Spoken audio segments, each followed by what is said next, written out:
नमस्कार, बहुत स्वागत है आपका प्रतिशोध में। और सोचिए आप, 40 लाख लोगों के फोन टैपिंग पर लगा दिया जाए तो मुनीर को इतने सारे लोगों से डर किस बात का लग रहा है? पाकिस्तान के भीतर 40 लाख लोगों के फोन टैप किए जा रहे हैं। खैर, यहां से कुछ सिम पहुंचाए गए थे सीमा के उस पार। वो जिसने काम किया था वो पकड़ा गया है और ये एक बड़ी साजिश थी। ऑपरेशन सिंदूर के समय भारत के सिम कार्ड पाकिस्तान में क्यों एक्टिव थे? साथ में यह भी कि ट्रंप अचानक टीन एजर से भी वॉलेटाइल बर्ताव क्यों कर रहे हैं? अचानक उनका love you hate you love you वाला हिसाब किताब क्यों देखने को मिल रहा है? अब फिर से एक बार भारत की तरफ उनकी जो बातें हैं वो बड़ी सौहार्द वाली क्यों दिखाई दे रही हैं? अभी तो हफ्ता भी नहीं गुजरा है कि वो कह रहे थे कि we have lost India to Russia to China. अब ऐसा कहने के बाद to deepest and darkest China के हाथों हमने भारत को लगता है गंवा दिया, इट सीम्स करके उन्होंने शुरुआत की थी। और आपको याद होगा उन्होंने क्या कहा था ट्रुथ सोशल पर। अब फिर से वो प्यार भरी बातें करने लगे हैं। ट्रंप का रवैया क्यों बदल रहा है ये समझने की कोशिश करेंगे। और कतर के भीतर अपने दुश्मन को उस दौरान मारना जब वो बातचीत की टेबल पर बैठा हुआ था, इजराइल ने ऐसा क्यों किया है, आज इसका गहन विश्लेषण करेंगे। मेरे साथ जनरल सिन्हा यहां जुड़ चुके हैं, कैप्टन शाम भी हैं। लेकिन पहले जरा इस खबर की तरफ आपको लेकर आता हूं। पाकिस्तान की काली करतूत की पोल कैसे खुली? 40 लाख लोगों की जासूसी करा रहा है पाकिस्तान। एमनेस्टी इंटरनेशनल ने रिपोर्ट में खुलासा किया, नेता नागरिकों की जासूसी कर रही है पाकिस्तानी सरकार। नेताओं की, नागरिकों की जासूसी कर रही है पाकिस्तानी सरकार। और वहां पर जाहिर है सरकार नहीं, यासीन मुनीर के कहने पर वहां की सरकार कर रही है। लेकिन अपने घर में इतने सारे लोगों की जासूसी, इसका मतलब आप क्या अपने ही लोगों से इनसिक्योर महसूस कर रहे हैं? और अगर ऐसा है तो ये तो एक तरीके से आपके खिलाफ अविश्वास प्रस्ताव है। अगर देश के इतने सारे लोग, 40 लाख लोग आपको भरोसे के नहीं लग रहे हैं, इसका मतलब वो भरोसे के नहीं, उनकी सरकार भरोसा खत्म कर रही है और इसलिए उनके ऊपर आपको जासूसी करनी पड़ रही है। इससे बड़ा अविश्वास प्रस्ताव का सबूत क्या हो सकता है? कैप्टन शाम, मैं गलत कह रहा हूं क्या? देखिए, जैसे मुनीर की बात कही जाती है, सेल्फ क्लेम्ड फील्ड मार्शल हैं और डरे हुए हैं। शहबाज शरीफ की एक उन्होंने बोगी सरकार रखी हुई है, देश को सता रहे हैं। इमरान खान कहते हैं ऑपरेशन में डाल के जनता को यहया खां की दिनों की बात याद करा रहे हैं। और ये स्पाइंग करना, जो टेलीफोन टैपिंग करना, ऑब्वियसली ये डिक्लेयर करता है, ये बताता है कि वो बहुत घबराए हुए हैं। उनको अपनी ही जान का खतरा हो सकता है, अपने आप पे विश्वास उठ गया है, इसलिए वे इस तरह की बातें कर रहे हैं। नहीं सर, मैं तो दूसरी बार कह रहा हूं, आपसे दूसरी बात समझना चाह रहा हूं कि भाई एक आदमी, 2 आदमी, 10 आदमी, 20 या 100 आदमियों की अगर आप फोन टैपिंग कर रहे हैं तो ये लगता है कि चलो कुछ लोग देश विरोधी गतिविधियों में लगता है लगे हुए हैं। आपको ये समझना बड़ा आवश्यक है कि वो क्या कर रहे हैं। 40 लाख लोग अगर वो हैं, इसका मतलब आप असल में आप सरकार के तौर पर भरोसा है ही नहीं आपके ऊपर। देखिए दिनेश, वहाँ प्रॉब्लम ये क्या है, जो 9 मई पिछले साल जो आपने देखा था, वहाँ की जो पस मंजर है वो पाकिस्तान में कभी नहीं। वो पूरा का पूरा जो था वो आसिम मुनीर के ऊपर फुटा था, लोगों का गुस्सा। जो यंग जनरेशन है, जो आप देख रहे हैं नेपाल में देख रहे हैं, फ्रांस में देख रहे हैं, उसी तरह वहाँ की जो यंग जनरेशन है एब्सोल्युटली आसिम मुनीर को नहीं मानते। और इसलिए टिकटॉक पे बैन उन्होंने किया था, जो चाइनीज उन्होंने बैन किया था। जितने सोशल मीडिया है, यूट्यूबर को बैन कर दिया था। तो आप ये कह रहे हैं कि 40 लाख लोग, 25 करोड़ वहाँ की जनता है, यदि हाफ भी लें तो यंग आपको इतने ही मिलेंगे जो वहाँ पर हैं। और उनके ऊपर में जासूसी करना, क्योंकि देखिए वहाँ पर सबसे बड़ा आज के लिए खतरा आसिम मुनीर को है। जिस तरह से चीज़ें कर रहे हैं, जिस तरह से वहाँ के पूरे पैसे लेकर के, जिस तरह से अमेरिका के साथ लग करके अपनी पूरी धरोहर को बेचना चाहते हैं। सिविल वॉर हो चुका है, पूरा का पूरा इलाका जो है, चाहे बलूचिस्तान का इलाका, खैबर पख्तूनख्वा, वहाँ से भी तो डर है इनका। यदि वो नहीं करेंगे, उसके बाद आर्मी के अंदर में भी बहुत बड़ा तबका है जो आसिम मुनीर के, वो सर क्यों नहीं उठा पा रहे हैं उसका मुझे नहीं पता है। क्या लेकिन सर एक चीज मुझे और लग रही है, देखिए 40 लाख लोग छोटी संख्या नहीं होती। इतने सारे लोगों की फोन टैपिंग करा रहे हैं तो जाहिर है उसमें से भी इन्होंने कम करके किए होंगे कि यार इतनों की मत करो, हल्ला बहुत फैल जाएगा, कम की करो। तो कम की करके अगर ये 40 लाख कर रहे हैं तो सोचिए इतनी बड़ी जनसंख्या, मतलब कितनी बड़ी जनसंख्या ऐसी है जो इनको अपनी सरकार, इनको अपना फील्ड मार्शल मानती ही नहीं है। दिनेश जी, आपने एक बहुत अच्छा इंडिकेशन दिया ये 40 लाख बोल के। ये वही वोलेटिलिटी है जो नेपाल बांग्लादेश में हमने देखा था। आप उस जगह इंडिकेट कर रहे हो। ये हम देख रहे हैं कि वो जो गुबार है ना, जैसे सर ने बताया, आप कह रहे हो ये गुबार लग रहा है। ये भी मैंने कहा जान का खतरा, वो कह रहे हैं, उनको भी डर है। और ये सब समझ रहे हैं कि जनता को सताया जा रहा है और मुनीर का इसमें बहुत बड़ा हिस्सा है। तो ये तो 40 लाख कम तो ये कह तो रहे आप ये हैं, कह रहे हैं ज्यादा हो सर सकती है कि ये नेपाल में हम कल अभी जो फ्रांस देख रहे हैं, कहीं हफ्ते भर के अंदर अंदर पाकिस्तान की बारी तो नहीं आने वाली है? क्या ये वैसा यूथ तो नहीं है जो जिसका मोह भंग हो गया है वहां के लोगों से, जो सरकार के नाम पर उन लोगों को बेवकूफ बना रहे हैं, उन लोगों से जो फील्ड मार्शल के नाते आप अपनी जेब भरने में लगे हुए हैं और पूरी वहां की जनता को चूसने में लगे हुए हैं? कहीं ऐसा तो नहीं है कि वहां की अपनी आवाम में खासतौर से जो यूथ है उसका मोह भंग होने लगा है? ये वही 40 लाख लोग तो नहीं है। बहरहाल बलूचिस्तान में शहबाज और मुनीर का शटडाउन एक तरीके से देखने को मिल रहा है। क्वेटा से ग्वादर तक बाजार बंद है, ट्रैफिक ठप है, पुलिस और सेना के एक्शन से लोग नाराज हैं। कई इलाकों में सुरक्षा बलों के साथ झड़प हुई है। पुलिस ने 100 से ज्यादा लोगों को गिरफ्तार किया है। अब देखिए, इसी तरीके से बल प्रयोग करके नेपाल में भी आपने चीजों को बहुत दिनों तक दबाने की कोशिश की। इसी तरीके से बल प्रयोग का एक हद होती है, उसके बाद आप कितना भी आप ताकतवर हो, सप्रेस आवाम को कर नहीं सकते। और यहां पर भी यही हो रहा है सर बलूचिस्तान में। एब्सोल्युटली। देखिए, पाकिस्तान के लोग तो खड़े हो चुके थे, मगर वहाँ का जो डीप स्टेट है वो इतना सातिर है। यदि आप ISI को लें या आर्मी को लें, वो सातिराना है। उनका बहुत बड़ा तजुर्बा है कि कैसे सप्रेस किया जाता है। मगर जो सिविल वार की जो चिंगारी उठी है ना, ऐसा कभी नहीं उठा था। फिर से मैं 9 मई की याद दिलाता हूँ, जो पिछले साल आपने देखा था, ऐसा कभी पाकिस्तान में हुआ ही नहीं। उसको सप्रेस करके रखा गया है और बहुत बड़ा तबका है पाकिस्तान की फौज का, वो भी उनके अगेंस्ट में है। क्या कारण है कि वो चिंगारी भड़क नहीं रही है? ऑपरेशन सिंदूर हो गया, मुझे तो ऐसा लगता था कि उसके बाद भी कहीं ना कहीं होगा, मगर अभी चिंगारी नेपाल से वहां पहुंची है। लोग देख रहे हैं कि फ्रांस में क्या हो रहा है। पूरी यदि आप लेंगे, श्रीलंका में क्या हुआ था, इस सेम चाइना का जो उन्होंने हमन टोटा में भेज दिया था, जो वहाँ के राजपक्षे लोग थे, दोनों भाई, और किस तरह से उनको वो चीज डिफरेंट थी। लोग ये कहते हैं कि किसी ने कर दिया, डीप स्टेट। उस समय श्रीलंका को और नेपाल एब्सोल्युटली एक, बांग्लादेश डिफरेंट है, मगर पाकिस्तान में ये हो सकता है और कभी भी हो सकता है। और ये पाकिस्तान में ऑलरेडी चल रहा है, उसके और व्यापक हो जाने का एक तरीके से आप आने वाले दिनों में नजारा देख सकते हैं, क्योंकि बलूचिस्तान में तो ये ऑलरेडी चल रहा है, खैबर पख्तूनवा में तो ऑलरेडी चल रहा है। ये पूरे पाकिस्तान को अपनी जद में ले ले, खासतौर से वो हिस्सा, पंजाब का वो हिस्सा जो वहां असल में पूरे पाकिस्तान को चलाने वाला माना जाता है, उसको कब अपनी जद में आग ले लेगी, बस अब इसी का इंतजार है। और पाकिस्तान में भड़क सकता है जेन-ज़ी वाला प्रोटेस्ट, इसीलिए कहा जा रहा है। देखिए खबर, पाकिस्तान के लिए खतरनाक सिग्नल्स मिल रहे हैं। पाकिस्तान के युवाओं में सरकार विरोधी नाराजगी जबरदस्त है। जेन-ज़ी प्रोटेस्ट से बढ़ा आसिम मुनीर पर दबाव, इमरान की पार्टी शुरू कर सकती है जेन-ज़ी प्रोटेस्ट। इमरान की पार्टी को मिला नया हथियार। असल में क्या होता है, पूरी दुनिया में कुछ चीजें ऐसी होती हैं जो एक बार होनी शुरू होती हैं तो उनका कैस्केडिंग इफेक्ट होता है, एक जगह से दूसरी जगह, और स्नोबॉल इफेक्ट होता जाता है, वो बड़ा होता जाता है, बड़ा होता जाता है।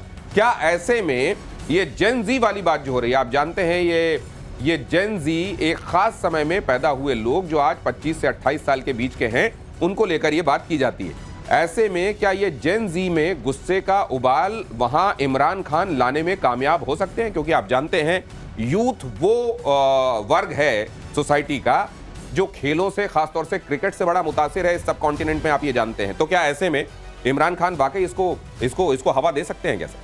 देखिए दिनेश जी, आज का युवा बहुत सतर्क है। हम समझते हैं ना, जैसे मैं बात करूं, जैसे जब बरसात होती है ना तो ह्यूमिडिटी चाहिए, ये इतना टेम्परेचर चाहिए, और एक ट्रिगर एक्शन होता है जिसको प्रेसिपिटेशन कहते हैं। मैं पायलट मौसम विभाग की बात कर रहा हूं। तो प्रेसिपिटेशन जो ट्रिगर एक्शन हम सभी समझते नहीं थे कि मैं कैसे घबराऊं कि ट्रिगर एक्शन कब होगा, कब जबरदस्त थंडरस्टॉर्म आ जाएगा। तो ये ट्रिगर एक्शन होता है और ये बहुत दिन से दबा रहता है। ह्यूमिडिटी बन जाती है, मौसम बन जाता है, हवा का रुख भी बन जाता है, वो ट्रिगर एक्शन होता है। अब ये बांग्लादेश में हुआ, फ्रांस में हो रहा है, आप नेपाल में देख रहे हो, अब ये ट्रिगर एक्शन, क्योंकि जनता तो सताई हुई नहीं सर, लेकिन हम तो ये पाकिस्तान में बहुत दिन पहले, आपको MQM याद होगा सर, किस तरीके से मौलाना ने पूरा ब्रिगेड निकाला, पूरा मार्च निकाला था, और पूरा पाकिस्तान एक तरीके से लग रहा था कि उनके साथ आ रहा है, लेकिन बड़ी बड़ी चतुराई से उसको दबा दिया गया था। तो क्या ये चतुराई एक बार फिर कामयाब होगी या इस बार तो ये विद्रोह होकर रहेगा? देखिए, जो MQM की बात करते हैं, फजलुर रहमान वाली बातें, उस समय भी ऐसा लगता था कि कुछ ना कुछ हो जाएगा। पाकिस्तान के अंदर से जितने यूट्यूबर्स हैं, इवन आप देखते होंगे, आप मीडिया के लोग हैं, वहां से भी मीडिया के लोग जो यूट्यूब बना के डालते थे, और जिस तरह से भारत का वो दिख रहे हैं एग्जाम्पल, ये हो रहा है। इवन ओल्ड पीपल जो हैं पाकिस्तान के अंदर में, उनकी एक ये है कि एग्जाम्पल देखते हैं भारत, कि भारत इतनी आगे ऊपर चला गया, हम पीछे रह गए। और 9 मई की जो घटना है ये कभी भी फूट सकती है, मेरा अपना अनुमान ऐसा है। मगर इसको आईएसआई और पाकिस्तान आर्मी ने बड़े बेवकूफी से दबाया हुआ है, और उसका एक कारण है ये है कि ये जो 3-4 जो हम ये प्रदेश हैं जहां पर कि वहां से अलग होने की लड़ाई चल रही है, यदि वो जुड़ जाते, इसलिए वो हाथ जोड़ नहीं कर पा रहे हैं। बलूचिस्तान के लोग अपनी आज़ादी की मांग कर रहे हैं, डिफरेंट। जो टीटीपी है वो अपनी डिफरेंट है खैबर पख्तूनख्वा के अंदर में, उसी तरह आप जाएंगे तो पीओके गिलगिट बल्तिस्तान में ये अलग अलग है। यदि ये जुड़ गए तो ये तो इसके पहले सबसे पहले यही आना था। एक बात ऐड करना चाहूंगा मैं यहाँ पे, ये कौमी जो हुआ था ना, जैसे 9 मई की बात कर रहे हैं तो वो हुआ था, कौमी मूवमेंट, ये कौमी मूवमेंट जो है वो अलग है। ये जो मूवमेंट हो रही है ये अगर पूरे ये अफगानिस्तान, ये जैसे बलूचिस्तान में भी वही प्रॉब्लम है, सिंध में भी वही प्रॉब्लम है, खैबर पख्तूनख्वा में भी वही प्रॉब्लम है। तो ये जो बहुत गहरा इशारा कर रहे हैं आप, ये कह रहे हैं कि कौमी वाली बात नहीं है, आप ये रोटी कपड़े और मकान से अस्तित्व से जुड़ी बात है। ये जब हुआ तो पाकिस्तान शायद एकजुट भी हो जाए, हो सकता है वो एकजुट हो जाए, क्योंकि सबकी समस्या कॉमन है, और ये बात हमें अलग समझनी चाहिए। ये कौमी नहीं है, इस बार जो हालात बन रहे हैं, और ये जो कहा जा रहा है कि वो ट्रिगर पॉइंट जिसमें प्रेसिपिटेशन शुरू होकर बारिश शुरू हो जाती है, बादल होते हैं, मौसम बनता है, ह्यूमिडिटी होती है, लेकिन एक होता है ट्रिगर पॉइंट जिस पर वो अचानक बारिश शुरू हो जाती है। अब तो लगता है पाकिस्तान में बादल फटेंगे, और नेपाल के बाद अब फ्रांस में भी सड़क पर जेन-ज़ी। अगली खबर देखिए, सड़क पर करीब 1 लाख प्रदर्शनकारी उतरे, बसों में आग, दफ्तरों में तोड़फोड़, राष्ट्रपति मैक्रों की आर्थिक नीतियों का विरोध। हालात काबू करने के लिए 80,000 पुलिस वाले फ्रांस में तैनात किए गए हैं, और इस समय बहुत बल प्रयोग करके इसको दबाने में वहां पर प्रशासन लगा हुआ है, लेकिन इसमें वैसी कामयाबी मिल नहीं रही है। और इसमें इसको जो नाम दिया गया है, सब कुछ रोक दो, इसको वहां जिस कैंपेन का जो नाम दिया गया है उसमें उसका जो टैग लाइन है वो ये कहा गया है कि हर चीज को ग्राइंड हॉल्ट पे ला दो, ऐसी स्थितियां बना दो कि सरकार हमसे बात करने के लिए मजबूर हो जाए। सर, फ्रांस में भी ये चल रहा था क्या? बहुत दिनों से चल रहा था, बहुत पहले से चल। और ये इसमें बेसिक नाराजगी क्या है? देखिए, अगर बजट को देखते हुए कुछ जगहों पर बजट एलोकेशंस कम करने पड़े तो ये तो सरकार की मजबूरी है। नहीं, उसका कारण मेन है, एक साल में 4 प्रधानमंत्री, आपने सुना है? एक साल में 12 महीने में 4। अब इसलिए हुआ है, भड़का इसलिए प्रधानमंत्री ने रिजाइन किया है। आप कैसे, आप बताइए, सत्ता को कैसे आप चलाएंगे राजनीतिक तरीके से? दूसरा, वहां पर एक बहुत बड़ा कैमरा है जिसको कहते हैं ट्यूनीशिया इफेक्ट, जो कि आपका लीबिया से जो मुस्लिम्स आए थे, वो पूरी उनकी पूरी पकड़ है, और वो कभी भी फुटता है। जिस तरह से उनको सप्रेस करते हैं ये लोग, क्योंकि तो लिबरलाइज वे में आए थे कि फ्रांस में रेवोल्यूशंस होता है, तो इसलिए क्या है। और जो इमानुएल मैक्रों ने उनको वहां का जो हाल किया हुआ है, खास करके अपने घर में तो कुछ बचा नहीं है अभी, क्योंकि इस तरह से जा रहे हैं, ये चाहते हैं कि पूरा का पूरा यूरोप का जो सत्ता है इनके हाथ में आ जाए, माने ये इसके नुमाइंदे हो जाएं। यही उनकी सोच है ना। इमानुएल मैक्रों क्या करते हैं आज के दिन में, इनका जो रेटिंग है वहां पर बहुत कम तो है। आप ये कह रहे हैं कि जो शरणार्थी आए थे वहां पर, मुस्लिम शरणार्थी, उनको ये लगा था कि हमारे लिए तो यहाँ पर सब कुछ आसान रहेगा, लेकिन अब वहां थोड़ा टाइट हैंड से उनको डील किया जा रहा है, और इसलिए वो सरकार के खिलाफ है।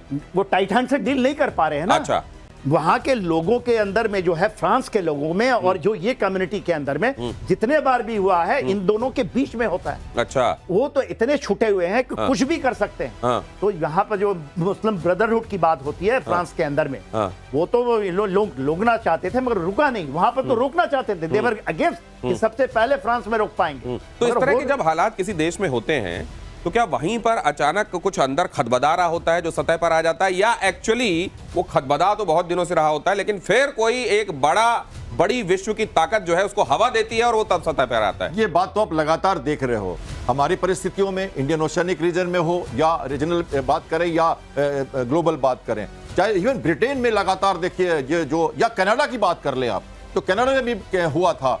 तो जहां भी कौमी एक तरह से जब ये दिक्कतें आती हैं, तो थोड़ा करके चलता रहता है। अगर सही ढंग से उसको दबा, देखिए कोई दबा भी नहीं पाता। ये कौमी ऐसी सिचुएशन है जिसमें दबाना भी बड़ा मुश्किल होता है, खासकर प्रोग्रेसिव स्टेट जैसे फ्रांस है या यूके है, इटली है। यहां पे जब ऐसी प्रॉब्लम्स आती हैं, तो वहां पे ह्यूमन राइट्स की इतनी ज्यादा प्रॉब्लम्स है, आपस में इतनी ज्यादा भिड़ जाते हैं लोग कि आपस में भिड़ के रुक जाती है बात। तो अब जब देखिए, अगर पॉलिटिकल विल पावर सही नहीं हो और अगर सही स्टर्न एक्शंस नहीं लिए गए, तो ये ट्रिगर एक्शन शुरू होता है। ये उसी का नमूना है। और आज का जो मैंने कहा ना, युवा सतर्क है, मीडिया से कनेक्टेड है, एक साथ लाखों लोग जुड़ जाते हैं, मिनट के अंदर कई लोग एक साथ आ जाते हैं, वोटिंग करने लग जाते हैं। अब देखो नेपाल में क्या हो रहा है। तो इस तरह की बातें जब होगी तो डरना पड़ता है। पॉलिटिकल पावर्स को भी, और पहले से एंटिसिपेट करना पड़ता है प्रॉब्लम को, ग्राउंड रियलिटीज पे रहना पड़ता है। जो लोग नहीं कर पाते तो मैक्रोन की तरह उनको दिक्कतें आती हैं। और एक डर यहां पर भी है, ये इजराइल के दुश्मनों का डर है। क्यों है जरा देखिए, कतर में हमास का पॉलिटिकल ऑफिस तबाह हो गया। हमले के वक्त इमारत में हमास के कई टॉप कमांडर मौजूद थे। खलील अल हया, खालिद मशाल, ज़हीर जबरीन मौजूद थे। इजरायली अटैक के बाद मलबे में शव की तलाश हो रही है। गाजा सीज फायर पर चर्चा के लिए कतर में हमास के लीडर थे। अब आपको इस खबर के बारे में विस्तार से ये बता दूं कि कल ये खबर आई कि इजराइल ने कतर के अंदर एक जगह पर हमला करके अपने दुश्मनों को ठिकाने लगा दिया है। हमास के लीडर्स थे वो। अब ये हमास के लीडर्स वहां पहुंचे क्यों हुए थे? कहा यह जा रहा है कि अमेरिका की पहल पर ये हमास के लीडर्स थे जो कतर के नुमाइंदों के साथ बातचीत करने के लिए पहुंचे हुए थे, ताकि ये बाद में अमेरिका और इजराइल तक हमास के लीडर्स की बात को पहुंचा सके। इजराइल ने कहा नथिंग डूइंग, हमारे दुश्मनों को वहां मत बैठाओ, हमको पहल की जरूरत नहीं है, हम इनको वहीं खत्म करेंगे। और वहां पर उन्होंने बिल्डिंग के ऊपर अटैक कर दिया। अब ये लोग जुटे हुए थे वहां असल में शांति वार्ता के संदर्भ में। इजराइल को लगा कि नहीं, इनसे शांति वार्ता हो नहीं सकती, हमको इबॉलिश ही करना है इनको, और वहां पर इन्होंने मार दिया। अमेरिका कह रहा है कि हमारी पहल पर हो रहा था। इजराइल ने कहा कि हमने अमेरिका को इस बारे में बता दिया था कि हम उस जगह को टारगेट करेंगे। अमेरिका कह रहा है हमको मालूम नहीं है। अब ये जानबूझकर ऐसा किया जा रहा है या वाकई ये ऐसा ही घटा होगा? एक्सपर्ट्स क्या कहते हैं जनरल सर? देखिए, ये तो अमेरिका ने इनको इन्फॉर्मेशन दिया था। ये तो आगे व्हाइट हाउस के भी जो स्पोक्सपर्सन है, दैट लेडी इज सेइंग कि हमने उनको पहले बता दिया था कि आपके ऊपर हमला आ रहा है, और इन्होंने इन्फॉर्मेशन दिया, उन्होंने मारा। ये एब्सोल्युटली है। देखिए, हमास तो मतलब अमेरिका ने दोनों काम किया। दोनों काम। इजराइल को कहा कि वहां पर है, देख लो तुमको क्या करना, और वहां कह दिया कि तुम्हारे ऊपर हमला हो सकता है, तुम्हारी जगह। डोनाल्ड ट्रंप कह रहे हैं कि हमने नहीं पता है, हमें कुछ नहीं पता है। देखिए, तो ये गेम तो खेलते ही खेलते हैं। देखिए हुआ क्या है, वहां 6 लोग मारे गए, ये तो कंफर्मेशन है, जिसमें से 3 तो आप बता ही दिया, आपने नाम दे दिया। और ये कौन है? अहिया सिनवार के नंबर है, now he is the heading Hamas. Hamas के लीडरशिप को अधिक खत्म करना है। उनके जो फाइनेंशियल हेड है वो मारे गए। इसके अलावा इस्माइल हानिया के से भी पहले जब उन्होंने 6 डे वॉर हुआ था तब छोड़े थे, वो इसमें मारे गए। सर लेकिन मैं देख रहा था कल इजराइल से बहुत सारे ट्वीट आ रहे थे जिसमें वो कह रहे थे अब हमारा बोर्ड कंप्लीट हो गया, हमने जितने टारगेट बनाए थे कि हम इनको समाप्त करेंगे, हमने पूरे लोगों को समाप्त कर दिया। मतलब क्या इनका मिशन अकम्प्लिश है? ये मैं बात बताना, ये मैं आपको एक कमेंट करना चाहता हूं सर आपके पास। मैं खत्म कर दूं। देखिए, इसमें से 6 तो ऑलरेडी वहां पर हैं, टर्की में बैठे हैं, और वहां पर जो बैठे हैं इस्तांबुल के अंदर में, तो वो तो उड़ेंगे ही। इसके तो आप बाद कह रहे हो सर अब ये टर्की तक पहुंचेगा मामला? 100%। ओ सर आप क्या कह रहे थे? मेरा कहना यह है यहाँ पे कि देखिए, इजराइल एक अपनी नीति, सोची समझी नीति के तहत चल रहा है। कल मैंने आपको कहा था मिलिट्री रोल और क्लिंजिंग रोल, 2 रोल कर रहा है ये। मिलिट्री रोल में स्ट्राइक्स कर रहा है वो, और क्लिंजिंग रोल में पुलिसिंग का भी रोल, वो जैसे जेरूसलम में हो, वेस्ट बैंक में हो, या मोसाद के द्वारा ये जो अटैक देख रहे हैं आप दोहा में, या जो आपने देखा यमन में जो अटैक, तो या ग्रेटर इजराइल की बात करते हुए पेरिफेरल सिक्योरिटी लेते हुए क्लिंजिंग का प्रोसेस कर रहा है वो, और इनको मारते जा रहा है। अमेरिका ने कहा हमने बता दिया था, कतार ने बोला हमें नहीं बताया था आपने, कतार ने कहा कि हमें नहीं बताया था। अब देखिए इसके कारण जोर्डान वहां जा रहा है सडनली, सऊदी अरेबिया के चीफ वहां जा रहे हैं, आज कल पहुंच रहे हैं सुबह, और यूएई के चीफ जा रहे हैं। ये सडन मीटिंग है, ऐसे इनकी मीटिंग प्लान थी पर इन तीनों का प्लानिंग नहीं था। अब ये सडन डेवलपमेंट हुई है क्योंकि कतार अपने को एक मीडिएटर मानता है। वो जैसे हमने कहा था वो मीडिएटर है, और सब कह रहे हैं यार कतार को भी तुमने लूट लिया। और अब क्या है, वो कह रहे हैं कि नाटो का सदस्य थे इजिप्ट, जो सर कह रहे हैं, सॉरी टर्की, तो वहां वो शरण लेना चाहते हैं कि वहां आर्टिकल 5 में वो नाटो के इजराइल ने तो क्लियर किया हुआ है कि आप दुनिया के किसी कोने में चले जाएं, ये होना हो सकता है नेटो का मुगालता मन में पालकर, और टर्की भी ये सोच रहा हो कि अगर इजराइल के दुश्मनों को यहां पर शरण दे देंगे तो इजराइल यहां कुछ नहीं करेगा। इस मुगालते में किसी को नहीं रहना चाहिए, वो इजराइल है। अगली खबर देखिए, कतर पर इजरायली हमले से टेंशन में है तुर्की। यही बात हम आपको बता रहे हैं कि इस्तांबुल में हमास का पहले से ही दफ्तर मौजूद है। इजराइल हमास को अस्तित्व का खतरा मानता है। जहां भी हमास को पनाह, वहां पर इजराइल का अटैक होगा। गाजा, तेहरान, दोहा के बाद अब तुर्की का भी अगला नंबर हो सकता है। लेकिन क्या सोचेगा इजराइल, क्या सोचेगा 1-2 बार, या उसने ये कम से कम अपने दुश्मनों के संदर्भ में उसके थॉट प्रोसेस क्लियर है? देखिए, वो सोचने वाला नहीं है। उसको हमास को खत्म करना 100%। इनके जो मेन ये तो थे हेड्स थे, मगर जो उनका मेन एक्चुअली जो ये है जिससे कि वो डायरेक्टली गाजा से लिंक्ड हैं, वो हैं आपके तुर्की में बैठे हुए। और देखिए, उनके 2 दफ्तरें थी, एक तो कतार में थी और एक तुर्की में, और वो एब्सोल्युटली उन्होंने 6 फिगर ग्रेटर लगा के बैठे हुए हैं। जिस दिन इनको इंफॉर्मेशन मिला कि इस तरह की कोई मीटिंग चीटिंग है, उड़ा देंगे। ये तो आपको इन्फॉर्मेशन के ऊपर है। मान लीजिए दफ्तर को खत्म किया तो बच जाएंगे, और अमेरिका ही देगा इनको इन्फॉर्मेशन। ये अभी आपको बता देता हूँ। इसके पहले आपने अभी कल 2 दिन पहले कवर किया था ना, सीरिया के ऊपर में आपने होम्स में बोला था। होम्स के अंदर में जितने मिसाइल तुर्की ने भेजे थे और जितने एयर डिफेंस, सबको मार के खत्म किया।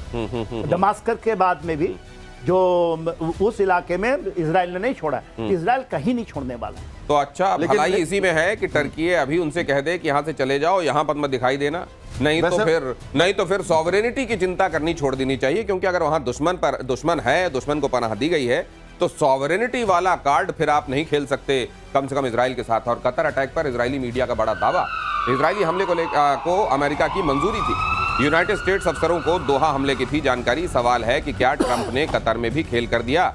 हालांकि ट्रंप ने सफाई दी है कि हमला पीएम बेंजामिन नेतन्याहू का फैसला था, उनका फैसला नहीं था। लेकिन सर, इससे क्या अमेरिका की क्रेडिबिलिटी इरोड होगी? कोई क्रेडिबिलिटी पर फर्क नहीं पड़ेगा, या ट्रंप के होने के बाद क्रेडिबिलिटी के लिए बचा क्या है? आपको क्या लगता है? आप उनकी कोई क्रेडिबिलिटी है? वो यही चीज, अमेरिका यही दादागिरी करता है। और देख ली, इसलिए अमेरिका है, ये भी मान लीजिए पेंटागन, अमेरिका अभी भी बचा हुआ है। किसी आप जब बन जाते हैं ना, साधु संत बन जाते हैं, तो आपकी कोई कैटेगरी नहीं होती है। कैटेगरी दादागिरी की ही है। ये टैरिफ लगा लो, ट्रेड ले लो, मारना देख लो, आना ईरान के ऊपर में 37 घंटे का हैमर स्ट्राइक किया उन्होंने, ऑपरेशन हैमर स्ट्राइक, अभी वहां पहुंच रहे हैं। सर, ये तो बड़ा ये तो दुनिया को ये सिखाया जा रहा है, बताया जा रहा है कि शराफत अली को शराफत मार डालेगी, इसलिए शराफत छोड़ के ही बाकी सब चीजें। ये अमेरिका तो यही बता रहा है। तो अमेरिका को जब यही वाली दवाई कोई दूसरा देगा तो उसको कड़वी लगेगी कि नहीं लगेगी? लग रही है ना, दे रहा है ना, भारत दे रहा है कि नहीं दे रहा है, आप ये बताइए। वो तो कह गए कि हम तो ऑपरेशन सिंदूर में उनको भेजना पड़ा। लेकिन कैप्टन शाम ने एक बात कही थी सर, कि दिवाली आने के पहले आप देखेंगे कि ये जो टैरिफ का झाग है, ये बैठने लगेगा। ये आपको कैसे महसूस, ये अचानक जो सुर बदलने लगे हैं, ये वैसे ही जैसे इनको हफ्ते में एक आध बार कुछ अजीब सा होता है, तरंग आती है, वैसी तरंग आई है, ये चलेगी, ये लंबी है भी? ऐसा नहीं है। हाँ, मैं ये बोन होमी चलेगी? ये नहीं चलेगी। हाँ। ये देखिए, मेरा आकलन जो लगातार, जब से मैं ट्रंप पहले में भी थे, आप भी हैं, उनको मैं जब देखता हूं, उनकी स्वभाव को देखता हूं, उनकी बातों का आकलन करता हूं, या उनके जो डायलॉग्स होते हैं, उसके हिसाब से मेरा आकलन है। प्लस जो भारत की स्थिति है, ग्लोबल जो परिप्रेक्ष्य में हम देख रहे हैं भारत की स्थिति, दूसरे राष्ट्रों के साथ पैरेलल जो हमारा ग्रोथ है, उसको मिलाते हुए भारत के प्रधानमंत्री ने वो कह रहे हैं मोमेंट्स ऑफ ओकेजन है, और ये भी कह रहे हैं कि हमने सोचा था, हमने खो दिया। सर, मेरे को तो देख के वो याद आता है, ये चेहरा भी, ये हमारे ग्राफिक्स ने बड़ा सही और माकूल चेहरा बनाया है यहाँ पे। ये मेरे को कोई याद आता है जिन्होंने बच्चों से कहा कि तुमको जो सवाल मन में आता है मेरे से पूछो। उन्होंने कुछ एक सवाल पूछे कि कुतुब मीनार कहाँ है, अच्छा ताजमहल के बारे में बताइए। उनको कुछ नहीं मालूम था, नहीं बोले ये तो नहीं मालूम, ये भी नहीं मालूम। तो बोले कि तो फिर आपसे क्या पूछें? नहीं, जो मन में आता है पूछो, पूछोगे नहीं तो तुम्हारा जीके कैसे बढ़ेगा? ये वही वाला हाल है इनसे। आप कोई तवक्को नहीं कर सकते, लेकिन इनके साथ डील करना बंद भी नहीं कर सकते। अगली खबर देखिए, टैरिफ वॉर में यही हम बता रहे हैं कि ट्रंप ने दिया सरेंडर का signal. Bharat United states trade deal पर ट्रंप ने तोड़ी चुप्पी, मोदी से बात करने के लिए उत्सुक हूं, ट्रंप ने कहा। लगातार दूसरी बार दोस्ती वाला पोस्ट किया। प्रधानमंत्री मोदी ने भी दिया ट्रंप के पोस्ट पर जवाब। भारत अमेरिका स्वाभाविक साझेदार हैं, प्रधानमंत्री नरेंद्र मोदी ने भी। भारत हमेशा से यह कहता है कि सदाशयता का स्वागत है। अगर आप सदाशयता के साथ भारत की तरफ हाथ बढ़ाएंगे, 2 कदम चलेंगे, भारत 20 कदम चलेगा। लेकिन अगर भारत की तरफ आप दादागिरी, भारत को प्रत्यक्ष या परोक्ष रूप से दबाव में लेने की, या भारत से जबरदस्ती कुछ कराने की कोशिश करेंगे आप, तो ये भारत वो है जो झुकना नहीं जानता। अगर आप इससे प्यार से कहेंगे तो शायद आपके लिए न जाने क्या क्या कुर्बान कर दे, लेकिन आप चाहेंगे कि आप इसको टैरिफ से डरा लें, तो फिर ये सोच आपको मुबारक होनी चाहिए। ये किसी को समझाया है लगता है ट्रंप को, ये हो सकता है नेवारो ने भी समझाया हो कि मैं भी बहुत दिनों से आपकी तर्ज पर बयान दे रहा हूं, भारत पर कोई असर होता नहीं है, आप थोड़ा बदल लो तो शायद भारत ठीक से हो जाएगा। दिनेश जी, समझा तो आप भी रहे, समझा तो मैं भी रहा हूं, उनको सुनते रहना चाहिए। लेकिन नेवारो तो करीब है ना, उनकी बात हम करते नहीं है, क्योंकि वो तो कुछ कह रहे हैं, वो बहुत सारे डायनेमिज्म के ऊपर कमेंट कर रहे हैं, उनको हम छोड़ दें। देखिए, हमारे उन्होंने कहा है ना, ये मोमेंट्स ऑफ ओकेजन है, ये इससे हमारा कोई। लेकिन सर, एक चीज है, मैच्योर डीलिंग किसको कहते हैं? देखिए, जिस दिन ये कहा गया, ट्रंप की तरफ से कहा गया कि we have lost, it seems that we have lost India and Russia to China, the deepest and darkest China. उस दिन भारत से जब ये पूछा गया, भारत की तरफ से प्रेस कॉन्फ्रेंस हो रही थी, उनसे ये पूछा गया कि आप इस पर क्या रिएक्ट करते हैं? भारत ने कहा नो कमेंट। भारत ने उस पर कोई जवाब नहीं दिया, कोई कमेंट नहीं किया। कोई और होता तो ये प्रोवोकेशन। जरा ट्रंप का तो कमेंट सुनिए उस पर। हाँ। आज का जो कमेंट है हाँ। वो कहते नहीं वो हुआ नहीं। हाँ। आज का कमेंट है उनका हाँ। कि वो हुआ नहीं एक्चुअली जो मैंने कहा था। अच्छा। जब से उनके पत्रकार ने पूछा हाँ। तो सोशल ट्रुथ पे उन्होंने कहा। नहीं, ये तो मुझे लग रहा है कि ये क्या किसी तरह की कॉन्ग्रुविटी कुछ देख रहे हैं, उस हिसाब से स्टेटमेंट दे रहे हैं, या उसी तरीके का स्थिर स्टेटमेंट है जिसके लिए ट्रंप जाने जाते हैं? देखिए, ट्रंप जो है ना बड़े खिलाड़ी हैं, ये मान के चलिए। मैं उनको छोटा खिलाड़ी नहीं मानता हूं। और ट्रंप के अंदर में कोई ईगो नहीं है। वो ईगो दिखाते हैं कि ईगो है, वो नीचे घुट जाएंगे।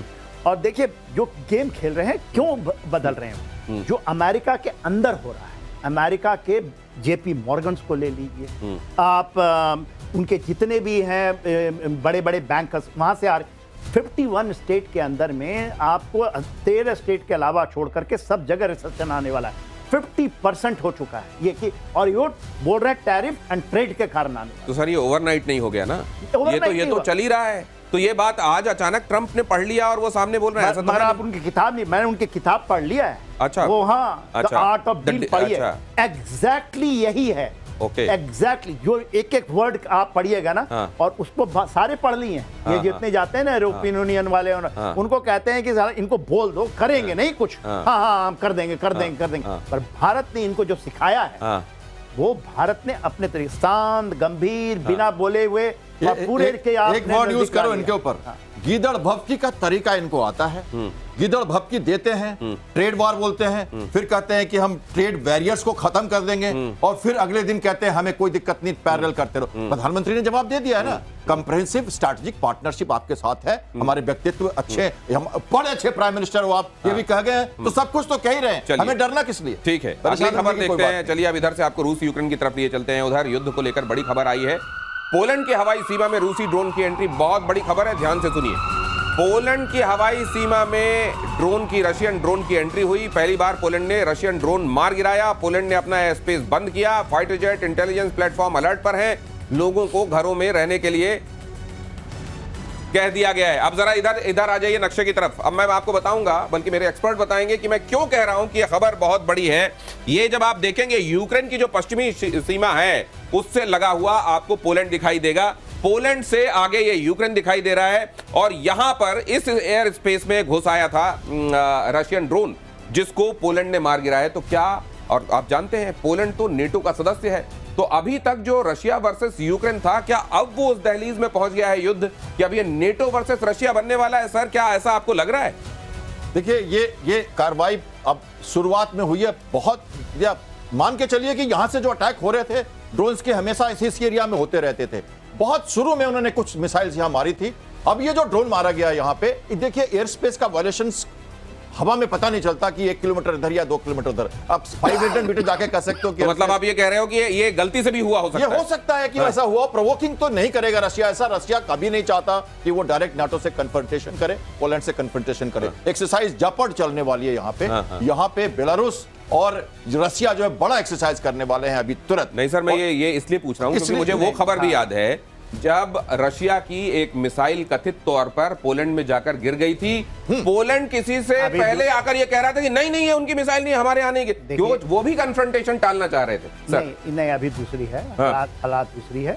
ये 440 किलोमीटर का बॉर्डर है। ये लीजिए 16 सर, एक नहीं, 16 ड्रोन, 16 ड्रोन घुसे हैं। 16 उसमें से 10 ड्रोन को मार गिराया गया है। 10 तो बाकी 6 कहां गए सर? अब भागे, वापस आ गए।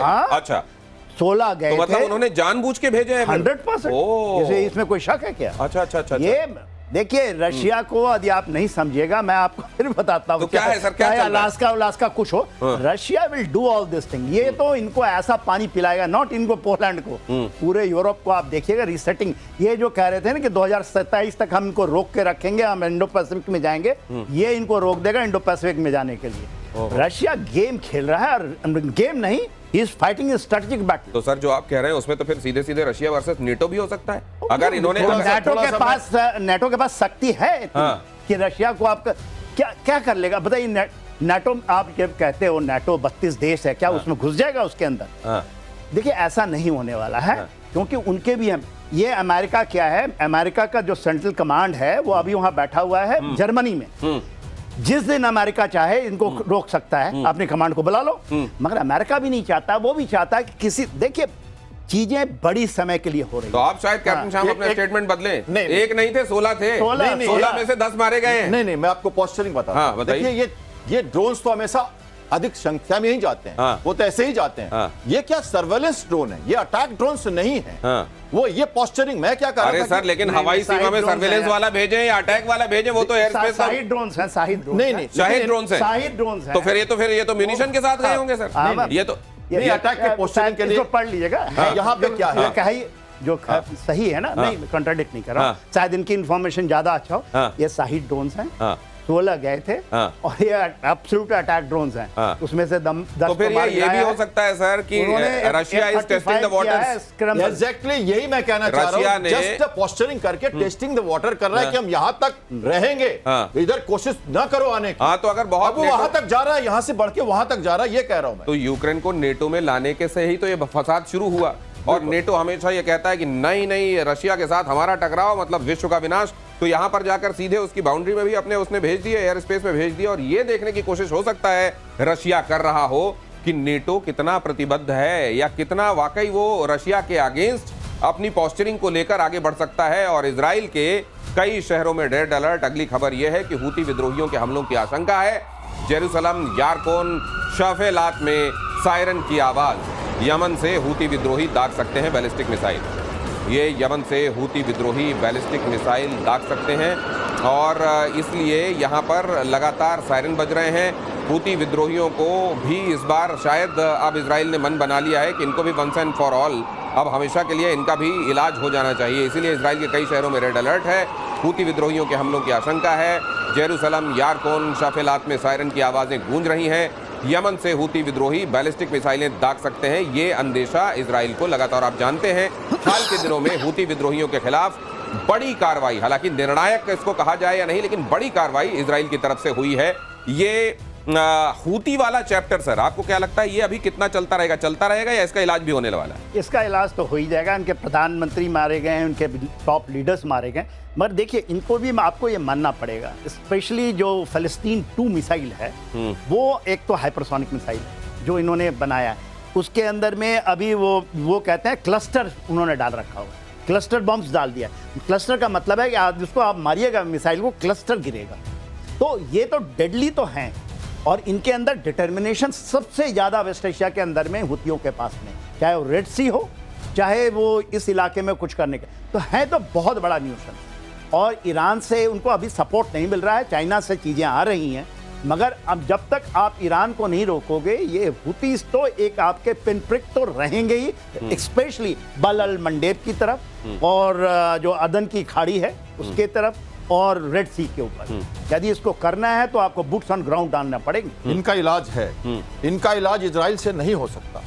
इनके इलाज के लिए दूसरा ऑपरेशन इंड्योरिंग फ्रीडम चलाना ही पड़ेगा। हमें रेड सी की बात करनी पड़ेगी, हमें बाब अल मंडेब की बात करनी पड़ेगी, क्योंकि मेडिटेरियन जो रेड सी है उसका इलाका, ये जहां अटैक्स हो रहे हैं ना, जो आप कह रहे हो रमन एयरपोर्ट, ये जो पैलेस्टाइन का जो एयरपोर्ट्स है ना सारा जो ऑक्युपाइड है, वो वहां पे अटैक कर रहे हैं। और ये ऑब्वियसली ये अपने एरिया में कर रहे हैं, नॉर्थ वेस्टर्न कोस्ट में नहीं। लेकिन जब तक अमेरिका, यूके जैसे किया था उन्होंने, जब तक वो नहीं जाते और नेवल फोर्सेस फिर से डिप्लॉय नहीं होती, एक बड़ा संघर्ष नहीं होता, हूती का अंत नहीं होगा। क्योंकि ये विश्व की घटना है, सिर्फ इजराइल से कनेक्टेड नहीं है, ये तो पैलेस्टाइन के लिए वो सपोर्ट कर रहे हैं, पर आगे भी देखना पड़ेगा हमको। और अगली खबर की तरफ आपको लिए चलता हूं। प्रशांत महासागर में अमेरिका का operation Pacific Viper, US coast guard ने ड्रग बोट को तबाह किया, 13,000 पाउंड कोकेन जब्त, 7 ड्रग तस्कर गिरफ्तार। ऑपरेशन के तहत अब तक 40,000 पाउंड से ज्यादा कोकेन जब्त, 36 से ज्यादा लोगों की हो चुकी है गिरफ्तारी। ये एक और अहम खबर, ये प्रशांत महासागर में अमेरिका का ऑपरेशन पैसिफिक वाइपर। अब ये जो अमेरिका की तरफ से अचानक ये ड्रग कार्टेल के खिलाफ हम देख रहे हैं कि वो पोस्चरिंग तो ये है कि हम इसको बंद करने या इसको खत्म करने की तरफ आगे बढ़ रहे हैं। ये वाकई वैसा है जैसा सतह पर दिख रहा है या इसके पीछे कुछ और वेस्टेड इंटरेस्ट है? देखिए, अमेरिका का तो ड्रग का जो प्रॉब्लम है, और खास करके लैटिन अमेरिकन कंट्रीज से जो जाता है, पैसिफिक का इलाका यदि आप देखेंगे जो अटलांटिक या पैसिफिक को जोड़ता है, तो वही सेम वेनेजुला, पनामा, इस इलाके से वहाँ ड्रग की ट्रैफिक। ये तो बड़ी कमाल तस्वीर है, इसको पूरा कर दीजिए प्लीज, इसको बड़ी स्क्रीन पर रखिए। जल सर अपनी बात कीजिए। Drug trafficking is a big problem. Even इसमें चाइना, लिफ्ट का चाइना से जाती थी, मैं नाम उसका भूल रहा हूँ, कौन सा ड्रग है जो लेटेस्ट ड्रग है, वहाँ से चाइना से बिग वेज। इवन हमारा देखिए, हमारा नॉर्थ ईस्ट, इससे golden crescent and golden triangle दोनों हैं। तो ये जो होती है ना, जो भी आप कहिएगा कि नार्को टेररिज्म का जो हिसाब किताब है, तो यदि डोनाल्ड ट्रंप ने रोका है कनाडा के ऊपर में और नीचे मैक्सिको की तरफ से, जो अपनी आर्मी लगा दी है, पहली बार अमेरिकन आर्मी। असीम मुनीर के साथ जाकर व्यापार कर रहे हैं, उनको अपना साझेदार बना रहे हैं, और यहाँ ड्रग के ऊपर वो अंकुश लगाने की बात कर रहे हैं। ये स्क्रीन पर जो फोटोग्राफ आ रही है नॉस्टैल्जिक मैं फील कर रहा हूँ एज ए नेवल ऑफिसर। ये सरफेस फायरिंग है, देखिए बड़े जबरदस्त क्लोज इन वेपन सिस्टम से फायर किया जा रहा है बोट के ऊपर। ऐसे ही मैथमेटिक थ्रेट को डिस्ट्रॉय करते हैं। ये देखिए पॉलिसिंग एट सी, नेवी का इसको बड़ी बॉल पे डालिए, तब आप समझाइए सर ये क्या कह रहे हैं आप, और इसको हम लोगों को समझ में आए, लेमैन को वैसे बताइए एसिमेट्रिक फायर क्या है, ये थोड़ा समझाइए इसको बिग बॉल पे। हाँ बताइए। जैसे ये बोट है और जो शिप्स होती है, नेवल रोल है, बेनाइन जो रोल, और उसके साथ ये बंदूक मारी जा रही है क्या सर? बंदूक मारी जा रही है। ये बंदूक मतलब जो जैसे फायर किया जा रहा है, 230 mm की जो गन्स है, रेट ऑफ फायर बहुत हाई होता है, तो एसिमेट्रिक थ्रेट है ये। थ्रेट मतलब ये नॉर्मल थ्रेट नहीं है, नॉन कन्वेंशनल थ्रेट है सर ये। लेकिन मेरे को इसमें कोई सवार नहीं दिखाई दे रहा है, ये लग रहा है केवल एक नाव जंप करके भाग गए होंगे, उन्होंने कूद गए होंगे उससे नीचे, क्योंकि पहले फायरिंग शॉट्स किए जाते हैं, साइड्स में शॉट्स मारे जा रहे हैं। देखिए बर्स्ट फायर हो रही है, एक के बाद एक लगातार 2000 राउंड पर मिनट पर बैरल गोलियां निकलती हैं ऐसे, दर दर दर दर दर दर दर, और वो दुश्मन को समझ में नहीं आता कहां जा रहा है। उसके पहले हम वायरिंग शॉट्स देते हैं। पुलिसिंग एट सी नेवी का रोल है, कंट्राबेंड आइटम्स है ये। कोई भी देश इंटरनेशनल वाटर में किसी भी ऐसे कंट्राबेंड को पकड़ सकता है, रेड कर सकता है, सीज कर सकता है, और उसको इंटरनेशनल सर। लेकिन जब पूरी दुनिया ये जान रही है कि इस समय ज्यादातर इस तरह का जो ये पैसा है,